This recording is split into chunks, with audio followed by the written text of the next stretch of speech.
Déjeme leerle puntualmente algunas de las enseñanzas que aprendimos la semana pasada sobre el libro de Josué. Es decir, ¿qué nos deja como enseñanza al final el material del libro de Josué, ese contenido del libro de Josué? El propósito puede ser a motivar a los hijos de Israel, a los hijos de Dios, a caminar por fe y no por vista. ¿Se acuerdan?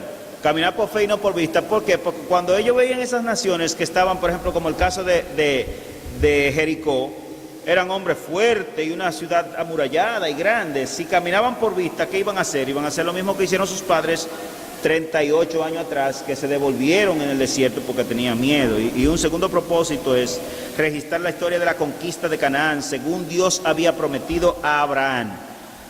Y se cumplió. Esas son las palabras claves. Claramente podemos ver aquí, estas son las enseñanzas, que Dios cumple ¿qué? Dios cumple sus promesas. ¿Dios cumple o no cumple sus promesas? Hermanos, Abraham es un ejemplo fiel de que Dios cumple su promesa aunque no parezca, ¿verdad? Aunque no parezca, porque en el caso de Abraham en particular, que Dios a los 75 años llega a tierra de Canaán y Dios le dice que le va a dar una gran nación, que le va a dar una descendencia que no iba a poder contar, y ya Abraham tenía 99 años y no había tenido más que a Ismael, el hijo de la esclava. Cualquiera duda de la realidad. Sin embargo, no sucedió así. Es decir, al final nosotros vemos a un Abraham que no confió en Dios y que no le creyó a Dios por lo que sus ojos veían. Lo mismo hizo Josué y el pueblo, que no confiaron en Dios por lo que sus ojos veían, sino por lo que Dios le había prometido. Dios pelea por su pueblo, aunque en el libro de Jueces vamos a ver una desgracia que le aconteció al pueblo, que ahora el asunto es al revés. Ahora Dios comienza a pelear en contra de su pueblo en el libro de los Jueces. Usted lo verá más adelante. Por lo que no importa cuán fuerte y superior sea el enemigo contra quien peleamos, eso decíamos. Número 3, la obediencia y la fe son recompensadas. Son recompensadas. Y número 4, la desobediencia es castigada. Número 5, nuestro servicio a Dios debe ser por convicción y voluntario, de todo corazón, acorde a los dones y el llamamiento. Y número 6, los hombres que Dios usa son aquellos íntegros, llenos del Espíritu. Les dejé como tarea el capítulo 14 del libro de Josué y también el capítulo 24 del libro de Josué. No sé cuánto pudieron leer, pero lo dejamos como una tarea. Y terminamos así. ¿Cómo terminamos? Usted escoja a quien usted quiera servir, pero yo y mi casa serviremos al Señor. Sí, Alberto.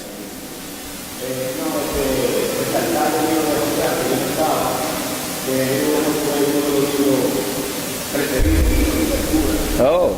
Porque Josué, dentro de los libros, claro está, todos son preciosos y grandiosos, pero en el libro de Josué yo veo a un líder que tuvo que batallar mucho.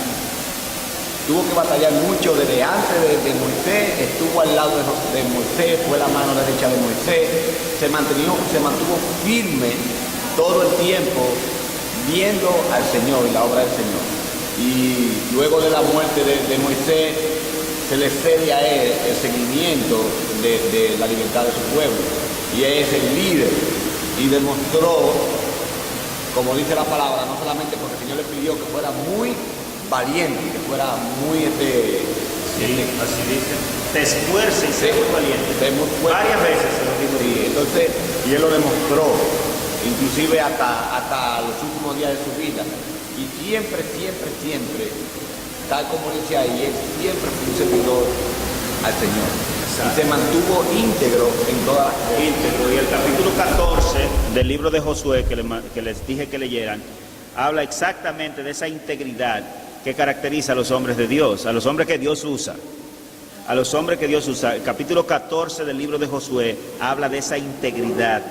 De tal manera y de tal suerte, hermanos, que yo creo que el libro de Josué es un poco claro en cuanto a su contenido. Sin embargo, el libro de Jueces es lamentable.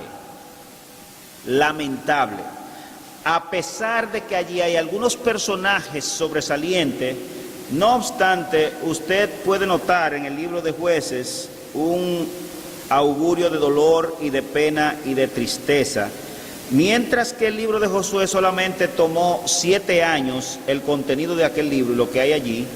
Por otro lado, el libro de Jueces, estamos hablando de casi 500 años de historia, y es triste, y vamos a verlo al final, cómo termina el libro, pero también vamos a ver algunos asuntos que aprendemos en el libro de Jueces para nuestra familia y nuestra casa.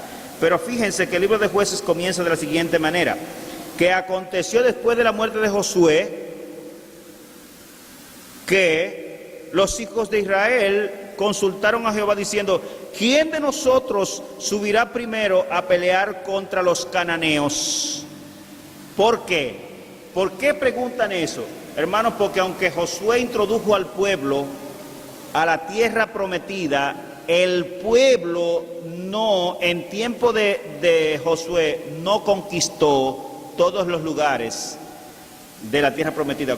Conquistó, dicho sea de paso, pocos lugares de la tierra prometida. Y aunque fue repartida la tierra por sección, mira, esta sección le toca a la tribu de Dan, esta sección le toca a la media tribu de Benjamín, esta sección le toca a la tribu de Judá, esta sección le toca a la tribu de Simeón, etc. Ellos no conquistaron los pueblos que estaban ahí dentro, y así comienza el libro de Josué de una manera extraordinaria a verter la sabiduría que Dios quiere enseñarnos en este libro como un libro extraordinario a mi juicio. Y mire, el libro de Jueces relata la vida de los israelitas en sus primeros 400 años en la tierra prometida. Más de 400, yo puse 400 para estar en el mínimo posible. Los jueces fueron caudillos esporádicos que Dios facultó para dirigir al pueblo en tiempos de angustia y de subyugación.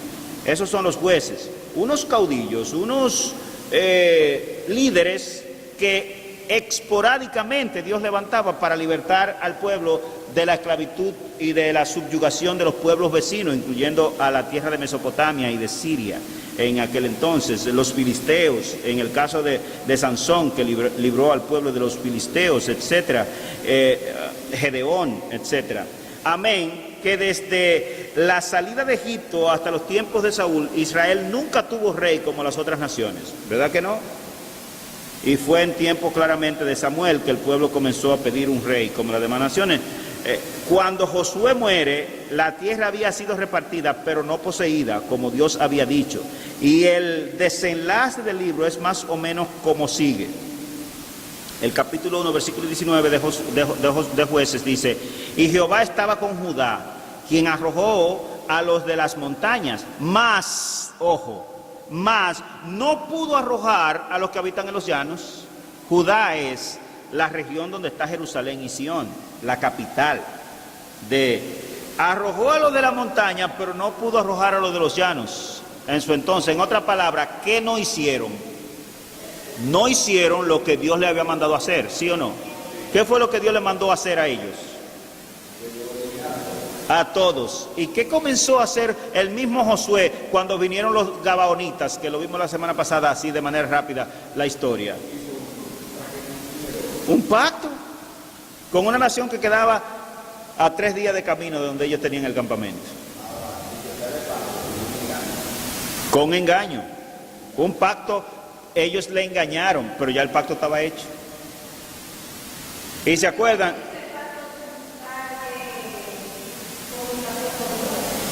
Claro, pero este pacto entre los hombres. Y decíamos ahí, hicimos una parte en el pacto de Josué y los ancianos de Israel con los gabaonitas, que no consultaron a Dios, ¿verdad? Bien, que los que vinieron a hacer pacto engañaron al pueblo. Pero por ello no consultar a Jehová, se tragaron el engaño y ya el pacto estaba hecho. Cuando usted hace un negocio que firmó el papel, Si leyó después y lo partieron, el que se embromó fue usted, ya está firmado el papel. Esa es la idea del pacto. Y nosotros sabemos lo trágico que fue el haber hecho este pacto, para la nación de Dios, inclusive hasta hoy en cierto grado. Y fíjense cómo sigue diciendo, cómo sigue rezando, cómo sigue narrando Jueces su historia. Dice, y dieron Hebrón a Caleb, ¿verdad? Como Moisés había dicho. Importante esa frase, como Moisés había dicho. Y él arrojó de allí a los 3 hijos de Anac. Miren el otro versículo. Dice, más al Jebuseo que habitaba en Jerusalén no lo arrojaron. Los hijos de Benjamín, y el Jebuseo habitó con los hijos de Benjamín en Jerusalén hasta hoy. Hasta hoy, hasta el día que ese libro fue escrito. Que resulta un poco incómodo ponerse a averiguar esas cosas. Pero probablemente dicen que lo escribió Samuel. No estamos seguros de ello. Es un libro complicado en materia de establecer quién lo escribió y quién no. Sí, es un libro profético histórico anterior, como se le llama, en el canon judío. Miren, el pasaje anterior nos muestra lo que pasó con Judá y Benjamín. Pero ¿qué le pasó a las otras tribus? Miren lo que le pasó a la tribu de Manasés, verso 27 del capítulo 1. ¿Qué no pudieron hacer Judá y Benjamín? ¿Qué no pudieron hacer de lo que Dios les dijo que hicieran? No, estoy preguntando porque ya lo leímos esa. ¿Qué no pudieron hacer los de Judá y Benjamín que Dios les dijo que hicieran? A los jebuseos, los que estaban en el llano, en el caso de Benjamín, de los benjamitas, no pudieron sacar a los pueblos que Dios le había dicho que los sacara. No pudieron porque Dios no le había dado a ellos el mandamiento y la autoridad. No pudieron por problema de ellos. Usted verá más adelante cómo se desenlaza en el libro de aquí de Jueces la historia. Mire cómo dice los versículos 27 al 29 del capítulo 1. A ver. Dice, tampoco Manasés arrojó a los de Beserán, ni a los de su aldea, ni a los de Taán y su aldea, ni a los de Dob y su aldea, ni los habitantes de Gibeán y su aldea, ni a los que habitaban en Megiddo y en su aldea, y el cananeo persistía en habitar en aquella tierra. Pero cuando Israel se sintió fuerte, hizo al cananeo tributario, mas no lo arrojó. ¿Qué no hizo Manasés? ¿Qué no hizo? No arrojó a los pueblos que Dios le dijo que arrojaran. Tampoco. En otras palabras, se volvieron nada y no hicieron lo que tenían que hacer. Pero fíjense, nada más no fue Benjamín, Judá y Manasés. Mire los versículos 30 al 36 para que usted vea. Mire cómo dice. Tampoco Zabulón arrojó a los que habitaban en Quitrón, ni a los que habitaban en Naalal, sino que el cananeo habitó en medio de él y le fue tributario. Tampoco Aser arrojó a los que habitaban en Aco, ni a los que habitaban en Sidón, ni Alab, ni Asib, ni Elba, en Afec y en Rehob. Y moró Aser entre los cananeos que habitaban en la tierra, pues no los arrojó. Tampoco Neftalí arrojó a los que habitaban en Bet-Semes, y así sucesivamente. Nadie arrojó a quien tenía que arrojar de su lugar. En otras palabras, lo que Dios le había dicho a ellos que debían hacer, ¿lo hicieron o no lo hicieron? No lo hicieron. Y cuando Josué, que fue en el tiempo cuando conquistaron la tierra, lo hicieron parcialmente.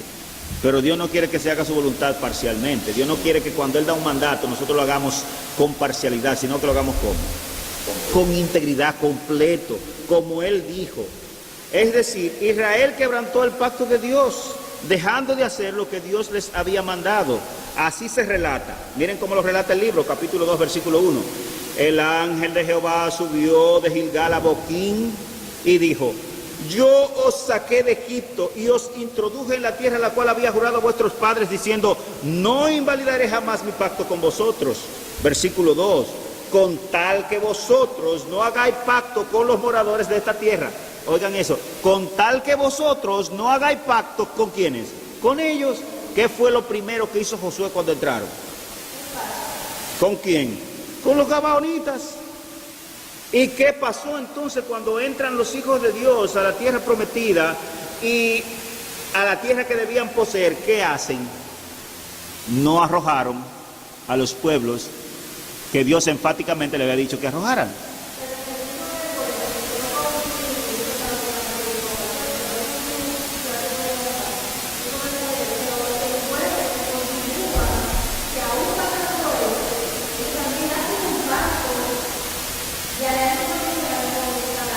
Ah, sí, y le dan las hijas a los hijos de ellos, a los Baales y a Astarot.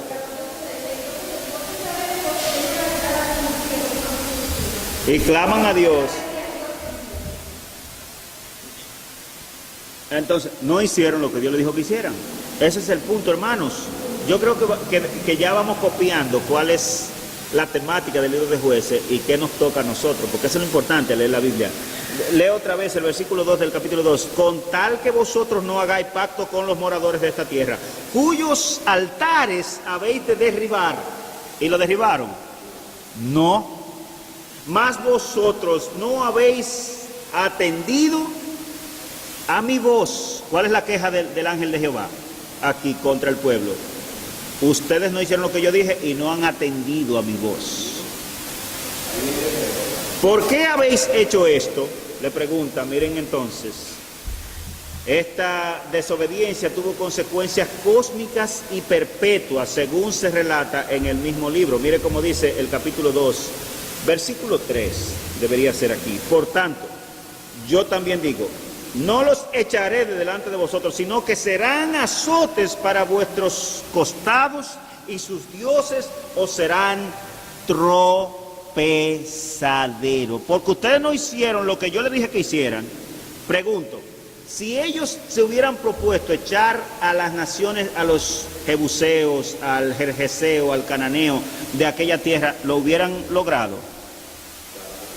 Sí, porque fue lo que Dios les dijo.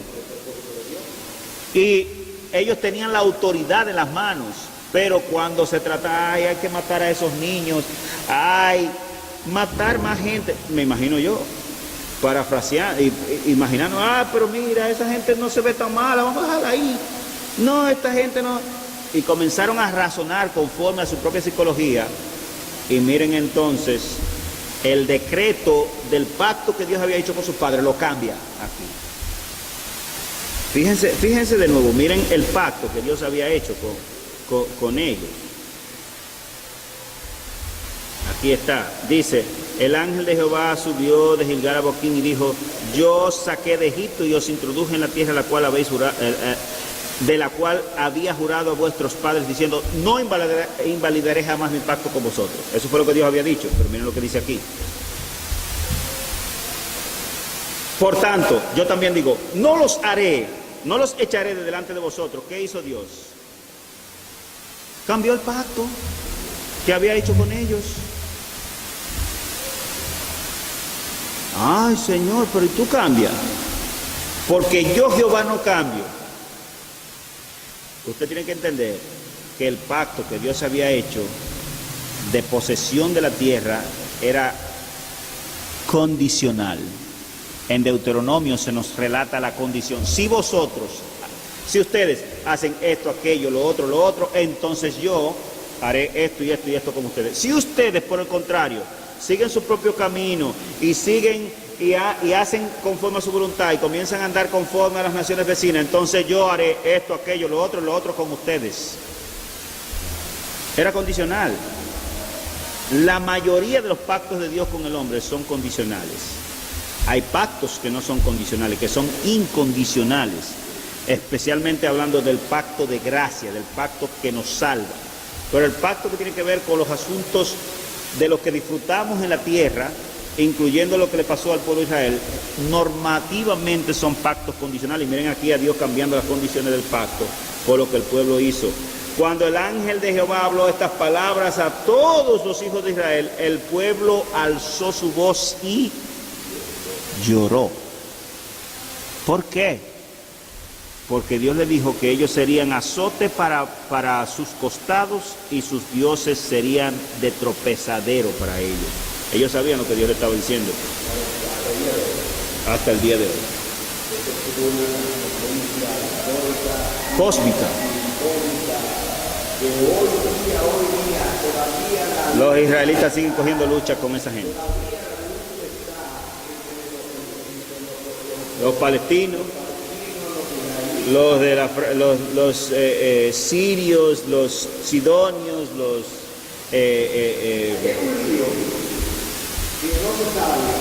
que se terminará cuando Cristo venga. Una clara lección aquí. Hagamos las cosas exactamente como Dios dice. No la cambie. Déjela así, aunque parezca una piedra. Déjela así. Le conviene. Los hombres que Dios bendice, los hombres y las mujeres que Dios usa, los hombres y las mujeres que están en los planes de Dios son radicales, son gente que no dan su brazo a torcer, porque saben que Dios dijo así y es así. Nos afecta a nosotros el aceptar los decretos de Dios como están escritos, nos afecta duramente, es como si nos metieran a veces una daga en el corazón y nos la enjugaran adentro, porque son duros, pero son así. ¿Qué usted quiere que yo haga? Si comenzamos a buscarle la quinta pata al gato en los asuntos que claramente Dios ha establecido, entonces nos va mal. Y vamos a terminar con algo interesante, un poquitito más, denme un par de minutos más. Dice, el relato de Jueces nos muestra la triste realidad de una generación mal instruida en los estatutos de Dios. Una generación mal instruida. Mira cómo dice. Y el pueblo había servido a Jehová todo el tiempo de Josué y todo el tiempo de los ancianos que sobrevivieron a Josué, los cuales habían visto todas las grandes obras de Jehová que él había hecho por Israel. Pero adivinen qué. Y toda aquella generación también fue reunida a sus padres, en otra palabra murieron, y se levantó después de ellos otra generación que no conocía a Jehová, ni la obra que él había hecho por Israel. Pero ¿por qué esa generación nueva no conocía a Jehová? ¿Eso está extraño? ¿Qué pasó que tus hijos no conocen al Señor? Es la idea. ¿Qué pasó que los hijos míos no conocen al Señor?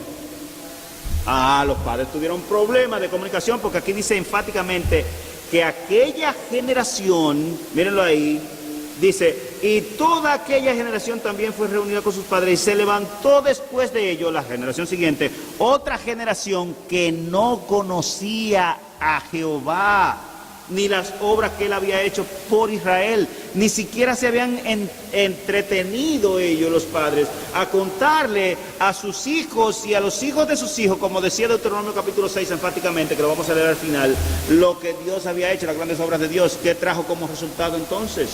Una nación pervertida, que da asco leer los últimos capítulos del libro de Jueces. Asco, es asqueroso leer lo que pasó entre los benjamitas y la esposa de un levita, creo que en los capítulos 19 y 20 de Jueces. Asco, tan asqueante fue la situación que este señor se casó con una mujer de Belén, de Jerusalén, este levita, y ella le fue infiel y se fue para la casa de su padre, pero él decidió perdonarla, fue y la buscó, y en lo que regresaba para llegar a su casa, se quedó entre los benjamitas en la casa y un señor le dio posada a él. ¿Y sabe lo que hicieron con los hombres de aquella ciudad con la mujer de ese señor? La vivieron y la mataron entre todos. Pero oigan lo peor. Este señor cortó a la mujer en 12 pedazos y envió un pedazo a cada una de las tribus de Israel para que vieran a qué punto el Señor había sido envilecido entre los benjamitas. ¿Y sabe lo que hicieron las otras tribus de Israel? Vinieron y acabaron prácticamente con todos los benjamitas y dejaron unos cuantos. Y después hicieron un trueque para que no se acabara la tribu y le dieron un desastre mayúsculo. Da asco ver lo que llega a ser el pueblo de Dios cuando abandona a su Dios. Eso nos muestra muchas de las cosas que pasan en nuestros días. ¿Hasta dónde llega, hasta dónde llegan los evangélicos, inclusive? Supuestamente con la bandera de Dios en alto, y hacen cosas monstruosas, asquerosas, horribles, que no es digno ni de mencionar. Pasó en la iglesia de los Corintios, en el capítulo 5 de 1 de los Corintios, dice Pablo, y tal pecado que está haciendo ese tal hermano, que ni aún entre los gentiles se nombra, porque estaba viviendo con la esposa de su papá, y era de que cristiano el tigre. Increíble. ¿Hasta dónde llegamos cuando dejamos la palabra de Dios? En Deuteronomio capítulo 6, Dios había sido claro respecto del rol de los padres hacia los hijos y nietos respecto de la instrucción bíblica. Pero los quehaceres cotidianos, los asuntos de la sobrevivencia y del trabajo habían drenado el liderazgo de Josué y de sus hombres. Y adivinen que aquella gente estaba ocupada en la guerra. En la guerra y en la guerra y en la guerra, y en tratar de sacar a los pueblos que estaban ahí, y se olvidaron de quiénes. Pero se olvidaron de su familia. Increíble. Fíjese que dice que Josué y los ancianos que vinieron después de él sirvieron a Jehová. ¿Sí o no? Pero la generación que vino después de ellos no conocía ni siquiera a Jehová. Un problema serio. Ojo, hermanos, con eso. Nosotros podemos incluso ser muy activos en las obras de Dios, en las que Dios nos mandó a hacer, y descuidar completamente a nuestros hijos, y eso es fatal. Porque si hay algo que es central en el ministerio que Dios pone en tus manos y en mis manos, ¿sabes quiénes son? Nuestros hijos y nuestros nietos. Lo vamos a leer en breve. El resto del libro de los jueces es la triste historia de las consecuencias de no haber guardado los estatutos y mandamientos del Señor. Y usted lo puede ver. Así se relata el resto de la triste historia de jueces. Después los hijos de Israel hicieron lo malo ante los ojos de Jehová y sirvieron a los Baales. Capítulo 2, versículo 11. Dejaron a Jehová, el Dios de sus padres, que los había sacado de la tierra de Egipto, y se fueron tras otros dioses, los dioses de los pueblos que estaban en sus alrededores, a los cuales adoraron y provocaron a ira a Jehová. ¿Sí o no? Nieve, eso fue lo que tú leíste, ¿verdad? Y dejaron a Jehová y adoraron a Baal y a Astarot. Jueces 2:13. Y se encendió contra Israel el furor de Jehová, el cual les entregó en mano de los robadores que los despojaron, y los vendió en mano de sus enemigos de alrededor, y no pudieron ya hacer frente a sus enemigos como Dios le había mandado. Por donde quiera que salían, la mano de Jehová estaba contra ellos, contra su pueblo, para mal, como Jehová había dicho y como Jehová se lo había jurado, y tuvieron grande aflicción. La historia del cristianismo a menudo suele ser una repetición de aquella triste realidad en tiempo de los jueces de Israel. Eso da asco, pensar que Holanda e Inglaterra son los dos países del mundo con más pato en su territorio, y que hace nada más que 50 años eran las dos naciones más cristianas del mundo. Eso da grima.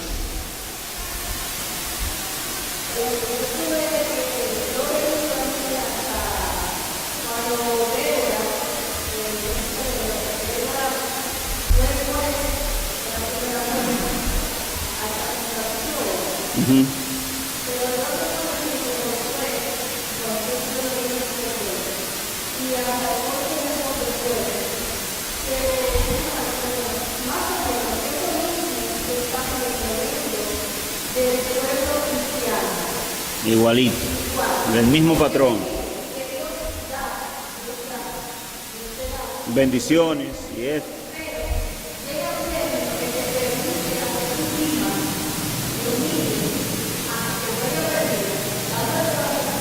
Ni más ni menos.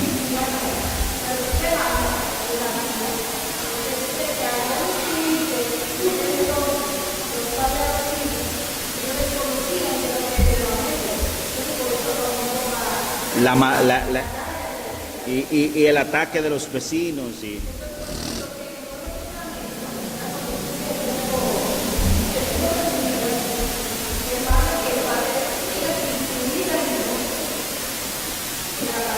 Claro.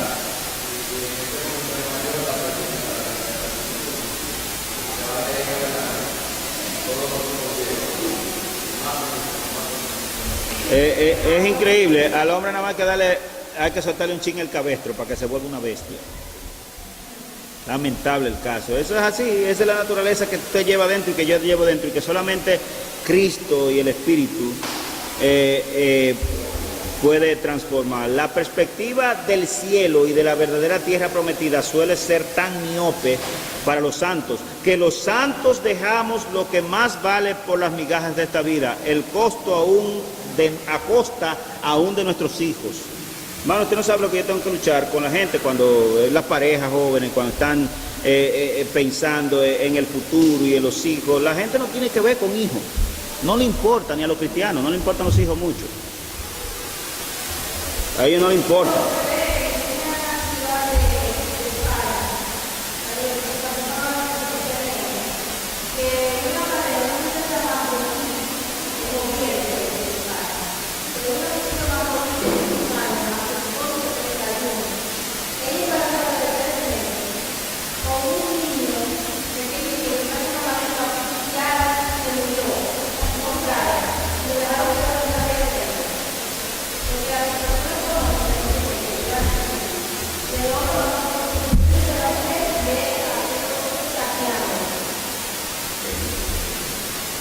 Eso es grave. Wow.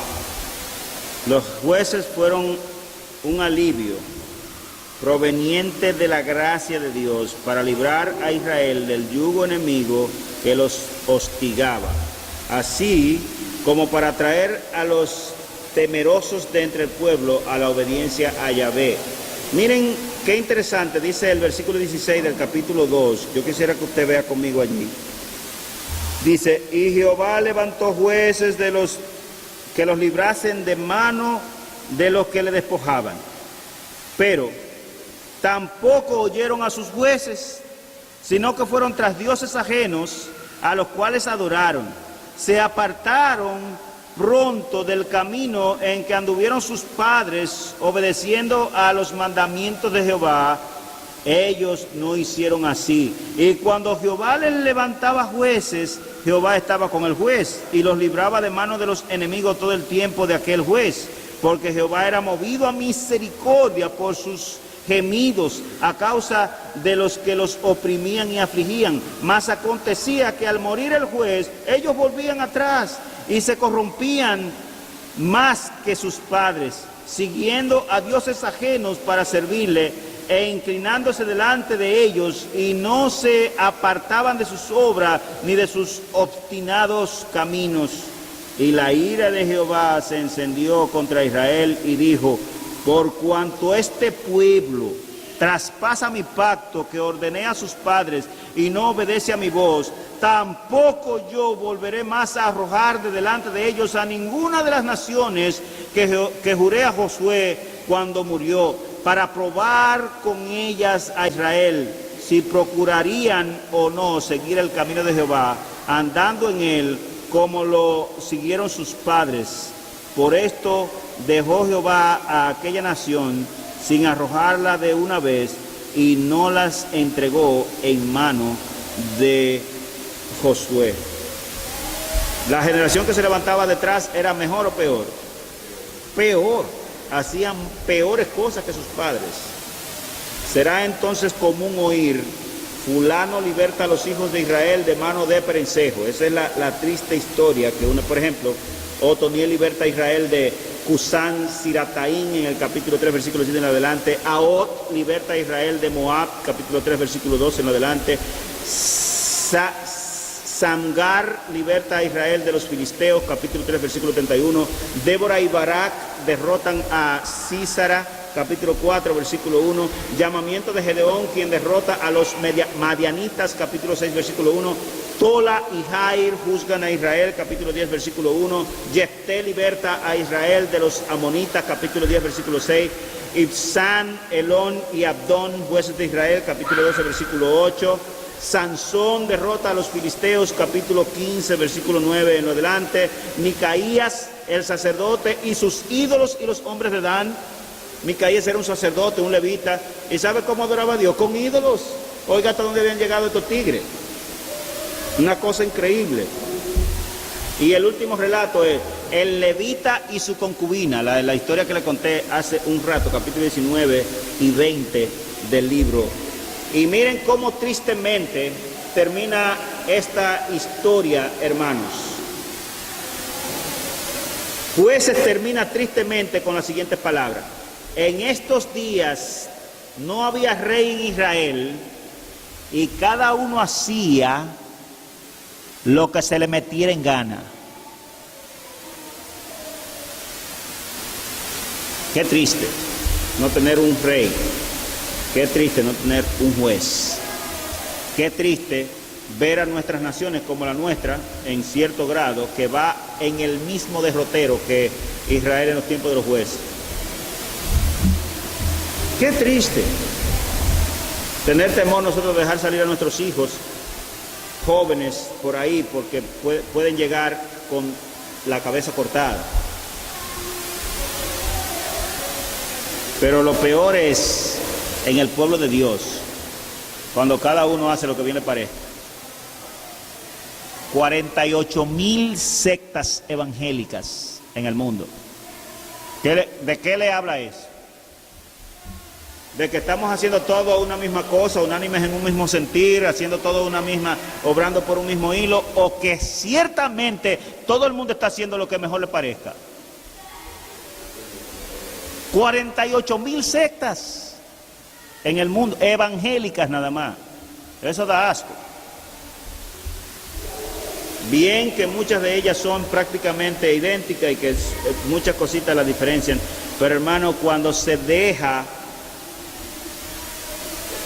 la palabra de Jehová, el derrotero es obligado a la desgracia y a la maldición. La clara advertencia aquí es que cuando Dios no es el centro de la atención nuestra, terminamos en los más salvajes desenfrenos posibles. El libro de jueces, de los jueces, nos habla de que no le entreguemos nuestros hijos al diablo. ¿Cómo le entregamos a nuestros hijos al diablo? ¿Llevándoselo al infierno? No, frustrándole o castrándole la palabra de Dios. Usted verá cómo, como lo dice Deuteronomio 6, en el último versículo que vamos a leer. No entreguemos nuestra congregación al enemigo tampoco. Hagamos las cosas como Dios dice, como Dios manda, como Dios ha establecido. Necesitamos hacer las cosas. El predicador de Dios debe predicar la palabra pura y sin mácula, y los creyentes debemos procurar vivir la palabra de Dios pura y sin mácula como está escrita. Honremos a Dios y su bendita palabra. Leamos Deuteronomio 6 y hagámoslo un himno para nuestras vidas, hogares, iglesias y, si es posible, nuestra sociedad también. Miren cómo dice el versículo 4 de Deuteronomio 6, después de otra cosa que dice y otra que dice después, dice: oye Israel. En Deuteronomio, antes de entrar a la tierra prometida, Moisés le dice así al pueblo: oye Israel, Jehová nuestro Dios, Jehová uno es, y amarás a Jehová tu Dios de todo tu corazón y de toda tu alma y con todas tus fuerzas, y estas palabras que yo te mando hoy estarán sobre tu corazón, y las repetirás a tus hijos, y hablarás de ellas estando en tu casa, y andando por el camino, y al acostarte, y cuando te levantes, y las atarás como una señal en tu mano, y estarán como frontales delante de tus ojos, y las escribirás en los postes de tu casa y en tus puertas. En otra palabra, como dijimos la semana pasada, hasta que les salga por las narices. Hermanos, confesemos nuestras transgresiones a Jehová y en qué hemos fallado. Y no lo dejemos así. Enmendemos los trechos que hemos torcido, enderecémoslo. Reparemos las puertas, los portillos que están caídos y quebrados, y volvamos a Jehová nuestro Dios, que Él tendrá de nosotros misericordia. Fíjense que una coletilla que aparece repetitivamente en el libro de Jueces es: y ellos clamaron a Jehová, y Jehová oyó sus ruegos, y le mandó al juez tal, y lo libró de sus enemigos. Leo otra vez ese versículo para cerrar en esta noche. Oye Israel, oye iglesia, oye Israel de Dios. Jehová nuestro Dios, Jehová uno es, o Yahvé nuestro Dios, Yahvé uno es, y amarás a Yahvé tu Dios con todo tu corazón y con toda tu alma y con todas tus fuerzas. Y estas palabras que yo te mando hoy estarán en tu corazón y las repetirás a tus hijos y hablarás de ellas estando en tu casa y andando por el camino, en vez de ponerlo a ver juegos de entretenimiento y películas y novelas. Aprovechemos y saquemos tiempo especial para ellos, porque si nos esforzamos, hermanos, en trabajar para que ellos tengan lo que deben tener y para que vayan al colegio, que vayan y todas esas cositas, y olvidamos esto, nuestra generación venidera será infernal, animal y diabólica. Eso es lo que nos enseña el libro de los Jueces. Y la generación que viene después de ellos no servirá ni para que los perros coman su carne, porque esta generación es depravada y maldita. Y solamente la palabra de Dios, metiéndosela hasta por las narices, puede librar a muchos de ellos de ese derrotero penoso y desgraciado cuya culpa la tenemos nosotros, sus padres. Y las repetirás a tus hijos y hablarás de ella estando en tu casa y andando por el camino y al acostarte y cuando te levantes, y las atarás como una señal en tu mano y estarán como frontales entre tus ojos y las escribirás en los postes de tu casa y en tus puertas. Y no le estoy hablando como alguien que hace lo que tiene que hacer, pero por la mañana cuando se levantan de mi casa, lo primero que tienen que hacer mis niños es orar. Cuando ellos se vienen a levantar, generalmente yo tengo 1 hora a 1 hora y media orando por ellos, por ustedes, por el mundo, por las cosas. Y cuando ellos se levantan, ellos tienen que orar 5 minutos todos los días. Y después le leemos un pasaje de las Escrituras y se lo comentamos. Y cuando vamos en el camino al colegio, ellos están oyendo o música cristiana o están oyendo algo que tiene que ver con Cristo. Y cuando regresan también, etcétera. Porque, hermanos, a menos que le metamos esta palabra hasta por los poros, se nos pierde la siguiente generación. Y qué bueno que estoy hablando en esta noche, a todos los que están aquí somos padres, menos Melvin todavía. Algunos con hijos ya casi perdidos, pero todavía hay esperanza.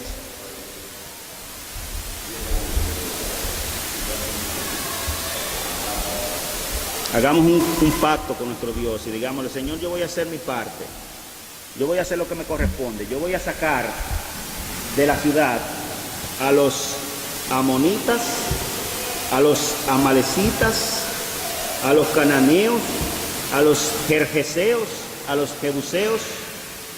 En otras palabras, lo que hay en mi casa que no sirva, lo boto, aunque le duele a quien le duela, y haré mi parte. Hermano, no hay que ser un experto en esto, nada más usted tiene que leer un pasaje de las Escrituras y pedirle al Señor que le dé luz respecto quizás de algunas aplicaciones sobre ese pasaje, y eso se puede hacer hasta en 10 minutos en la mañana y 10 minutos en la noche. Hay afán, hay cosas que hacer, sí, lo sabemos. ¿A quién le dejaremos la siguiente generación? ¿Al diablo y a Satanás, o los libraremos de la mano del enemigo?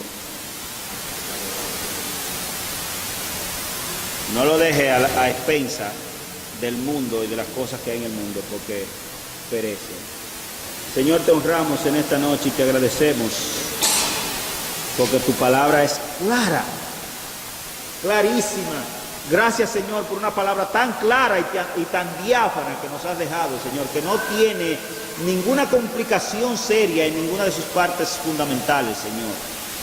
Gracias por los profetas, gracias por Moisés, gracias por Josué, por los escritores de estos libros, Señor, por el mensaje de Jueces que vimos en esta noche, Señor, y el de Ruth que veremos la semana que viene, Señor, también de cómo tú puedes bendecir